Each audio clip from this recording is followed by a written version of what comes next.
The Savage Model 1907 is a semi-automatic pocket pistol produced by the Savage Arms. It was chambered in .32 auto and, from 1913 until 1920, in .380 auto.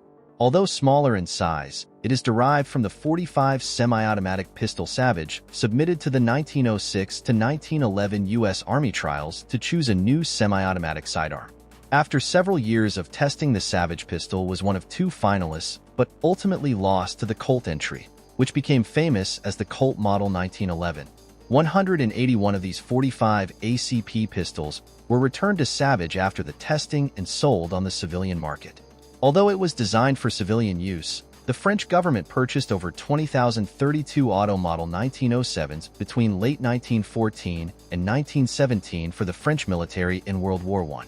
A much smaller number, 1,200, was purchased by the Portuguese military in 1915. These military contract pistols are recognized by the presence of a loaded chamber indicator and a lanyard ring, or mounting holes in the grip for a lanyard ring. Lanyard rings were not available on civilian pistols.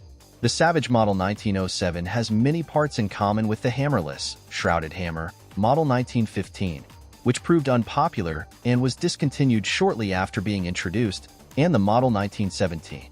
Starting in 1919, Model 1907 pistols were manufactured with Model 1917 slides.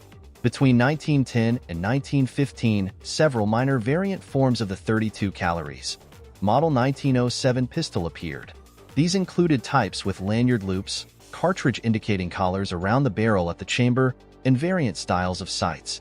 The types that were fitted with lanyard loops may have been furnished on contract for police use, since they usually have registry serial numbers on the right side of the frame.